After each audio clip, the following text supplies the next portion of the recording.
우리가 1부, 2부에서 살펴봤듯이 우선 사도세자에게는 세자 비인인 해경궁이 있었고요. 그리고 또 가까이 하던 궁녀 중에 그 유해라고 하는 궁녀가 있었습니다. 근데 사도세자는 이 두 사람 말고도 또 다른 여인을 가까이 했는데요.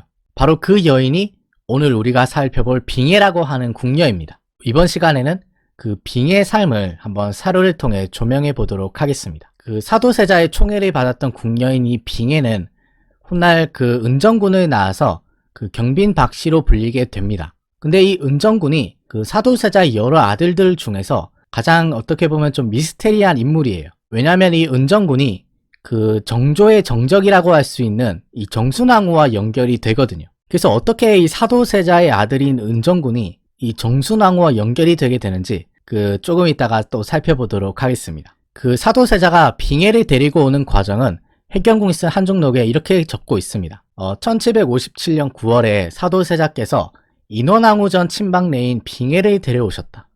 여러 해 그 내인에게 마음을 두고 계시다가 인원왕후 돌아가시고 데려다가 방을 꾸미니 그 방에는 갖추지 않은 세간이 없더라. 그러니까 사도세자가 여러 해 동안 이 빙해를 마음에 두고 있었는데 그 차마 빙해를 건들지 못했던 이유가 빙해가 그 다른 사람도 아니고 인원왕후 전의 사람이었기 때문이에요. 인원왕후는 숙종의 계비로서 그 당시 조선 왕실의 최고의 어른이었어요. 그 예전에 영화 사도에서도 나왔었는데 그 왕실 최고의 어른인 이 인원왕후 전에 소속되어 있는 내인을 그 사도세자가 감히 건들 수가 없었던 거예요. 그 사도세자가 이 할머니가 무섭긴 무서웠나 모양입니다. 그래서 이제 차마 건들지는 못하고 그냥 마음속에만 담아두고 있었는데 그 인원왕후가 이제 돌아가시게 되니까 그때야 비로소 사도세자가 그 빙해를 이제 곁에 가까이 두게 되었다는 거예요. 그래서 사도세자가 그 빙해를 가까이 한 이후로는 다른 내인들에게 쏟지 않았던 그런 총애를 그 빙해에게 쏟게 됩니다. 해경궁은 이렇게 전하고 있어요. 사도세자께서 가까이 하신 다른 내인들도 많은데 보통은 대수롭지 않게 대하시고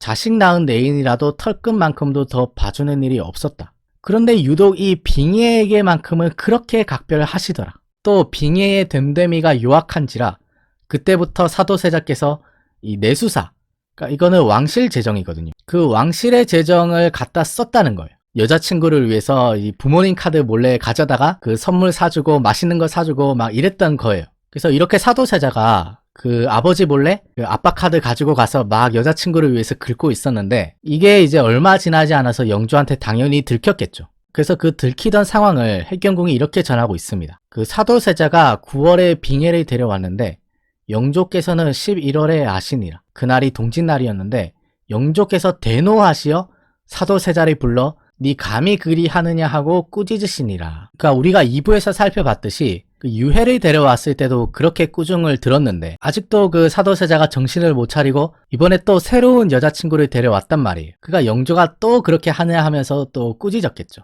그리고 이번엔 영조가 사도세자만 꾸중한 게 아니고요. 이번에는 그 며느리인 해경궁까지 불러서 그 해경궁도 뭐라고 합니다. 한중록을 보면 영조가 해경궁을 불러서 이렇게 꾸짖었다고 해요. 세자가 빙해를 데려올 때 네가 분명히 알았으련만 나에게 말하지 않고 너조차 나를 속이니 네가 그럴 수가 있느냐. 이전에 유해가 들어올 때도 네가 시기하기는커녕 그 자식들까지 거두니 내가 불쾌히 여겼노라. 사도세자가 빙해를 데려올 때 네가 분명히 알았을 것이다. 근데 너조차 나한테 속이면서 그 말을 하지 않으니까 네가 어떻게 나한테 이럴 수가 있느냐 이렇게 하는 거예요. 그러면서 영조가 또 이렇게 말을 합니다. 그런데 남편이 감히 윗전의 내인을 데려다가 저렇게까지 했는데 그동안 네가 나에게 한마디도 고하지 않았을 뿐더러 내가 오늘 알고 물었음에도 즉시 고하지 않으니 네가 나한테 이럴 줄은 몰랐다. 어떻게 네가 나한테 이럴 수가 있느냐 하면서 영조가 며느리를 질책을 하는 거죠. 그 시아버지한테 이렇게 한 소리 들은 해경궁이 뭐라고 했을까요? 그 해경궁이 이렇게 말을 했다고 합니다. 어찌 감히 남편이 한 일을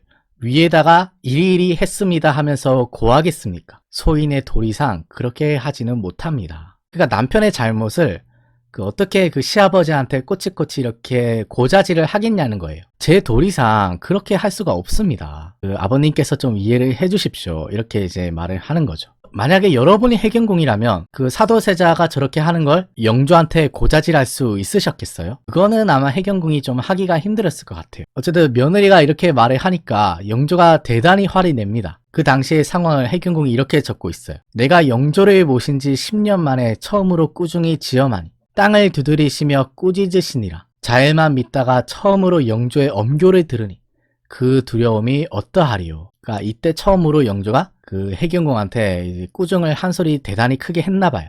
그래서 당시 영조의 분노가 얼마나 컸는지 그 크게 화를 내면서 당장 그 내인을 잡아오라고 명령을 해요. 그 사도세자랑 같이 살림을 차렸던 그 내인인 빙해를 당장 잡아들여라. 영조가 얼마나 그 꼴도 보기 싫었겠어요. 어쨌든 영조의 이 명을 수행하기 위해서 이 사람들이 빙해의 처소로 이제 들이닥치게 됩니다. 그리고 사도세자한테 가서 영조께서 지금 잡아오라고 하십니다. 그 빙해를 내주십시오. 이렇게 이제 말을 했겠죠. 그래서 사도세자가 그 문 앞을 막으면서 그 빙해를 잡으러 온 아랫사람들한테 빙해를 못 내준다. 차라리 나를 잡아가라. 뭐 이런 식으로 말을 한 거예요. 사랑하는 사람을 지키기 위해서 어떻게 보면 왕명의 저항을 한 거예요. 이 전대미문의 이 사건을 해경궁이 쓴 한종록은 이렇게 전하고 있습니다. 그런데 사도세자께서는 빙해에게 혹하셔서 죽음을 마다하지 않고 빙해를 내보내지 않으시니 영조께서는 다시 어서 잡아오라 하시고 사도세자께서는 그래도 빙해를 내보내지 않으셨다. 기록을 보면 사도세자가 이 당시에 영조를 엄청나게 무서워하거든요. 기본적으로 아버지에 대한 트라우마와 두려움이 있는데 그 두려움의 대상인 아버지의 명령을 지금 사도세자가 자기가 사랑하는 빙해를 지키기 위해서 지금 저항하고 있는 거거든요. 내가 죽었으면 죽었지 이렇게는 빙해를 못 내준다. 이 사랑의 힘이 정말 대단하죠. 어쨌든 그렇게 해서 한참 동안 실랑이가 이어지는데요. 이때 사도세자가 계속 빙해를 안 보내주고 잡으러 온 그 공무원들을 죽기 살기로 겁주면서 버텼다고 해요. 이때 사도세자가 정말 눈 한번 질끈 감고 한번 작정하고 한번 버텨볼 생각을 했던 것 같아요. 그렇게 이제 한참 동안 실랑이가 이어지는데 그 상황이 끝날 기미가 안 보이니까 그 사도세자가 한 가지 꾀를 내게 됩니다. 그 기록을 보면 사도세자가 그 잡으러 온 하인들한테 그 신분을 알 수 없는 한 궁녀를 내보내줬다고 해요. 그러면서 사도세자가 이 아이가 빙해다. 이 아이를 잡아가라 이렇게 말을 했다는 겁니다. 그러니까 사도세자가 이 영조가 이제 빙해의 얼굴을 모르니까 그 빙해랑 나이가 비슷한 그 궁녀 한 명을 잡아다가 이 아이가 빙해다. 이 아이를 잡아가라 이렇게 하고 내보낸 거예요. 아니 이때 이 궁녀는 대체 무슨 죄예요? 이 사랑이 눈먼 사도세자 때문에 그 하루아침에 빙해 대역이 돼서 그 하리들한테 잡혀가게 된 이 궁녀가 참 불쌍하지 않겠습니까? 이 당시에 이 웃지 못할 상황을 해경궁이 이렇게 적고 있습니다. 사도세자께서 일이 점차 급박해지자 임금께서 빙해의 얼굴을 모르시니 친박 내인 중에 빙해와 나이 비슷한 것을 보내시며 얘가 바로 빙해다 이렇게 했다는 거죠. 그러는 사이에 빙해를 화농주의 거처로 빼돌렸다. 이게 무슨 군사 작전하는 것도 아니고 앞에 이제 대역을 내보내서 시간을 끈 다음에 그 사이에 이제 그 빙해를 몰래 빼돌린 거예요. 근데 이제 사도세자의 이런 빙해 대역 작전이 당연히 그 먹혀들지 않았겠죠. 그래서 얼마 안 가서 이게 탄로가 나서 영조가 그날 밤에 사도세자를 자신의 처소로 부릅니다. 그리고 아니나 다를까 그 사도세자를 엄청나게 또 꾸중을 해요. 네가 그 여자한테 혹해서 부모를 속이고 왕도 속이고 왕명이 저항하고 네가 이제 갈 때까지 갔구나. 네가 미친 것이냐. 뭐 이렇게 온갖 소리를 다 하지 않았겠어요? 그래서 사도세자가 그 영조의 꾸중을 듣고 나온 다음에 그 억울함과 서러움이 막 북받쳐 올라서 그 우물에 투신을 합니다. 그 당시에 급박했던 상황을 해경궁이 이렇게 적고 있습니다. 사도세자께서 서러움에 그 길로 양정앞 우물에 빠지시니 그런 망극한 광경이 어디 있으리요. 하인이 우물에서 세자를 업어내었는데 마침 우물이 얼고 물이 많지 않아 무사하셨다. 영조께서 가뜩이나 화가 나셨는데 우물에 빠지는 회개한 행동까지 보셨으니 어찌 진노하지 않으리요. 정말로 죽으려고 우물에 투신했던 건 아니고 이 아버지에 대한 어떤 반항의 차원에서 이런 짓을 아마 했던 것 같습니다. 그러니까 이렇게 상황이 된 데에는 이게 대체 누구에게 책임이 있는 걸까요? 그러니까 이런 사건들이 계속 중첩되고 쌓이고 하면서 결국 영조와 사도세자가 돌이킬 수 없는 지경까지 갔던 거거든요. 그런 거를 이제 상징적으로 보여주는 게 바로 이 빙해 사건이라고 할 수 있겠습니다. 어쨌든 사도세자가 이렇게 우물에 투신까지 하면서 그 지키려고 했던 여인인 빙해가 불행하게도 사도세자에 의해서 죽게 되는데요. 당시 빙해가 죽게 된 원인은 사도세자의 정신병과도 관련이 있어요. 당시 사도세자에게는 이 의대증이라고 해서 옷을 입지 못하는 병환이 있었는데요. 그 당시의 상황을 해경궁이 한종록에서 이렇게 적고 있어요. 이때 사도세자께서 의대증이 극심하시니 옷을 한 번 입으려 하시면 10벌이나 20벌이나 해놓아야 했고 그 옷마저도 잘 입지 못하면 귀신을 위해 불태우시기도 했다. 이때 시중드는 이가 조금이라도 잘못하면 사람이 다치고 미처 옷을 짓지 못하고 얻지 못하면 사람 죽기가 한순간이었다. 그러면서 또 하는 말이 당시 사도세자의 옷시중은 빙해가 들었는데 병환이 점점 더하시어 그것 총애하시던 것도 잊으신지라 1761년 정월에 궁 밖으로 나가시려고 옷을 갈아입으시다가 발병하시어 빙해를 죽도록 치고 나가시더라. 그러니까 사도세자가 이때쯤 되면은 이제 정신이 온전하지가 못해요. 그 빙해의 죽음은 이 해경궁이스 한중록뿐만 아니라 그 영조실록에 기록된 영조의 발언을 통해서도 알 수가 있는데요. 영조가 사도세자를 꾸짖으면서 이렇게 말을 했다고 합니다. 네가 왕손의 어미를 처음에 매우 사랑하여 우물에 투신하는 지경까지 이르렀는데 어찌하여 죽였느냐. 그 사람이 아주 강직했으니 분명 네 행실에 대해 바른 말을 하다가 죽임을 당했을 것이다. 그러니까 그렇게 네가 마음에 못 잊어서 우물에 투신하는 지경까지 이르렀던 그 사람인데 그렇게 사랑했던 사람을 어찌하여 그렇게 죽였느냐. 영조가 이렇게 사도세자를 꾸짖었다고 합니다. 그리고 또 비참하게 된 것은 빙해도 있지만 또 빙해의 아들인 은정군도 있었잖아요. 그래서 해경궁이 그 빙해의 자식들에 대해서 이렇게 안타까움을 표하고 있습니다. 빙해가 즉시 대궐에서 그릇되니 제 인생이 가련할 뿐만 아니라 자녀로 은정군과 천근현주가 있으니 어린 것들 사정이 더 참혹하더라. 너무나도 딱하고 불행하게 됐다. 이렇게 이제 안타까움을 표하고 있는 거죠. 이제 그 후로 이제 빙해가 죽고 나서 은정군이 어떻게 됐는가에 대해서 사실 기록이 많지 않은데 그 한 가지 좀 충격적인 기록이 있습니다. 그 조선 후기에 황윤석이라는 사람이 쓴 그 이재난고라는 일기가 있는데요. 당시 사도세자가 빙해만 죽인 것이 아니라 갓난 아기인 은정군까지 죽이려고 했다는 거예요. 그리고 심지어 그 은정군을 그 궁궐에 있는 연못에 버리려고 했다는 겁니다. 이 충격적인 그 사실을 황윤석이 쓴 이재난고에서는 이렇게 적고 있어요. 은정군은 어미 박씨가 죽고 그 자신 또한 칼을 맞아 연못에 버려졌다. 당시 정순왕후가 사람을 보내 살펴보니 연꽃잎 위에서 숨은 붙어 있어서 그 아명을 하엽생이라고 했다.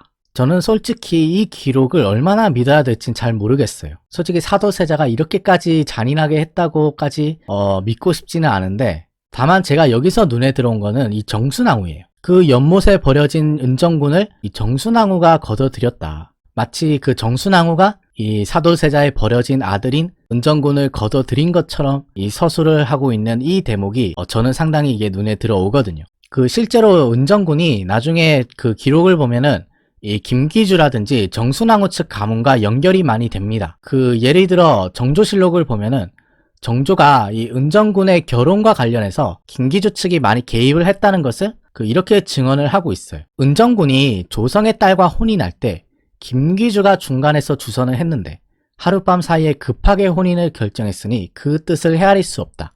조성은 김기주의 측근 수행원이다. 그러니까 이 은정군과 조성의 딸이 혼인을 했는데 조성은 김기주의 대표적인 측근 핵심이거든요. 그리고 그 결혼을 주선했던 사람이 바로 김기주였습니다. 그러니까 뭔가 이걸 보면은 약간 황윤석의 말처럼 이 은정군과 이 정순왕후 집안이 뭔가 결탁이 되어 있는 것이 아닌가, 뭔가 연결이 된 듯한 이런 뉘앙스가 느껴지지 않으신가요? 그리고 이 은정군 관련해서 또 해경궁은 이런 증언을 하고 있는데요. 정조가 이런 말을 했다고 합니다. 김기주와 김한록 무리가 사도세자가 돌아가신 다음에 누구를 양자로 세울 것인지 자기네들끼리 정한 것도 있었다. 참으로 흉하지 않은가. 생각할수록 그놈들의 역신과 흉언에 몸서리친다. 이게 대단히 의미심장한 발언인데요. 사도세자가 죽은 다음에 이 정순왕후 측에서 누구를 다음 왕으로 세워야 할지 자기들끼리 정한 것도 있었다는 거예요. 당연히 정조는 아니었겠죠. 그 왕손 중에서 누군가를 양자로 들여서 그 양자를 왕으로 세우려고 했다는 거예요. 여기서 이 정순왕후 측이 염두에 두고 있는 이 양자가 대체 누구일 것이냐, 이게 바로 은정군이 아니겠느냐, 이런 소문들이 정조 당시에 전파가 되고 있었던 겁니다. 실제로 이런 소문이 있었다는 것을 그 정순왕후의 숙부인 김한기도 증언을 하고 있는데요. 그 순조실록을 보면은 김한기가 이런 말을 합니다. 우리 자전에 대해서 흉도들이 무함하는 말이 많았는데 1770년 무렵부터 정순왕후가 왕손을 돌보며 기르고 있다는 말이 있었다. 이것이 바로 선동의 조짐이었다. 이렇게 말을 하고 있거든요. 여기서 지금 정순왕후가 이 은정군을 돌보며 기르고 있다라고 하는 이것이 아까 정조가 말했던 이 사도세자가 죽은 다음에 이 자기네들끼리 다음 왕으로 세우려고 했던 그 양자, 그 양자가 바로 은정군이 아니겠느냐. 물론 김기주 측에서는 이게 그 무함하는 말이다. 선동에 불과한 말이다. 이렇게 이제 주장을 하고 싶었겠지만 정조가 보기에는 정순왕후 측에서 이 정조의 대안으로서 생각했던 인물이 바로 이 은정군이다. 만에 하나 정조가 잘못되기라도 하면은 이 왕손 중에서는 이제 사도세자의 서자들 중에 한 명이 다음 왕이 될 것이 유력한데 그때를 대비해서 정순왕후 측에서 그 은정군을 주목을 했던 것이 아닌가. 이런 말들이 이제 당시에 떠돌고 있었던 모양이에요. 네, 오늘 이렇게 해서 그 사도세자가 사랑했던 여인인 빙예와 또 그 아들인 은정군의 이 불행한 삶과 운명에 대해서 살펴봤는데요. 그 제가 이렇게 정조의 형제들의 삶을 쭉 추적을 해보니까 이 사도세자의 아들들이 정말로 그 삶이 다 드라마틱하고 참 불운했던 것 같아요. 그래서 앞으로 정조극장에서 그 정조의 형제들이 또 정치에 어떻게 또 연관이 되는지 그 풀어야 할 이야기들이 많으니까요. 계속해서 정조극장을 시청해주시면 감사하겠습니다. 네, 오늘은 여기서 마치겠습니다. 긴 시간 시청해주셔서 고맙습니다.